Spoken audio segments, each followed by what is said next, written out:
Okay, we're in the doghouse. Not a whole lot's happened other than some health issues and cold weather. Come out here today,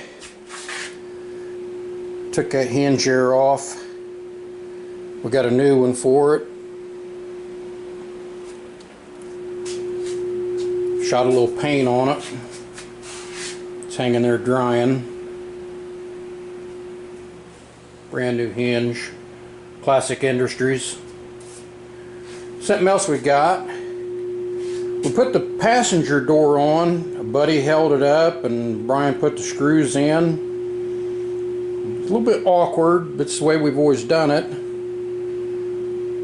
But I've seen this in a couple ads and Classic had it. So I went ahead and purchased one. Pretty nice little tool. You take your head off your jack. It'd go on about any jack. That's a snap-on jack. Wasn't the easiest one to remove the head on, but hold the head off and this bolts on and it'll hold your door and you can move it up and down without somebody having to hold it. We painted the door jambs on it. They were all different color and undercoating and everything else. But it's got a padded bar front and back.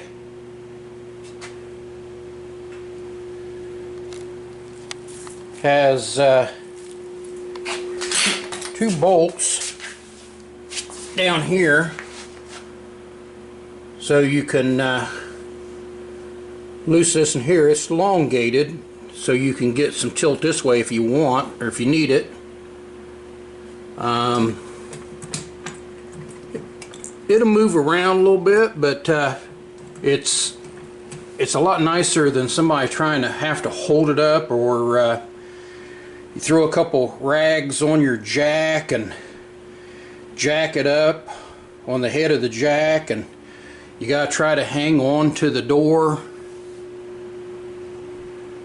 especially if you're by yourself and you're trying to hang on to the door and jack it up, and then you're trying to line it up, put the bolts in. So this here makes it a lot nicer. We'll try it out here once we our hinge dries. That'll probably be tomorrow. We'll put that hinge back on,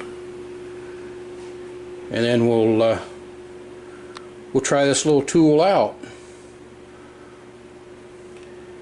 A little over $100, but I think is well worth it. The guy could make one. I just didn't have the time or the energy. Like I said, these are padded. They got a zipper where they can come off. You got pins, so you can pull the pins and pull this part here off. But you really need one on both sides in case that door moves. There's little rubber pockets where you can put your door where you need it to get it setting level.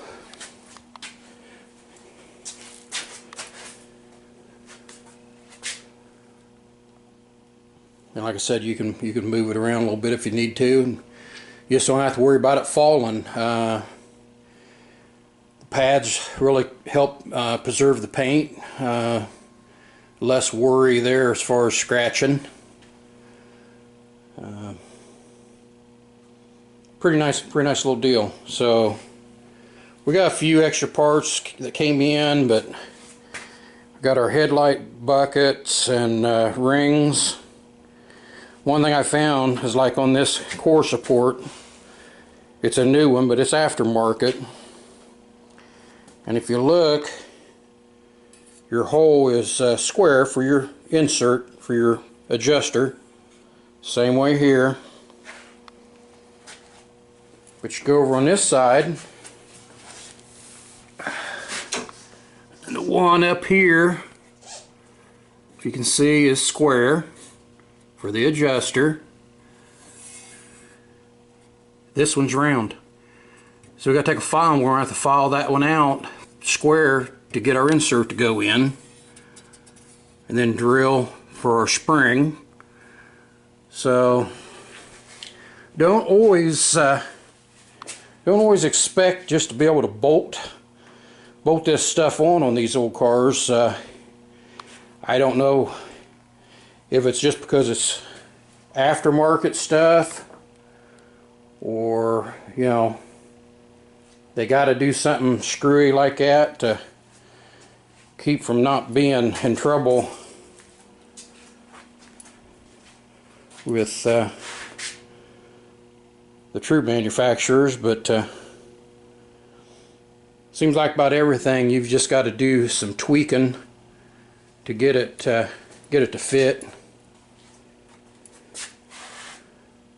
Getting ready to put the door rubber on that door. I just wanted to kind of give you a quick little deal here on this jack. Like I said, we'll get this hinge on when it dries, and then we'll try out the door holder deal. I think it's be a pretty nice little piece for anybody's hobby shop. Thanks for viewing.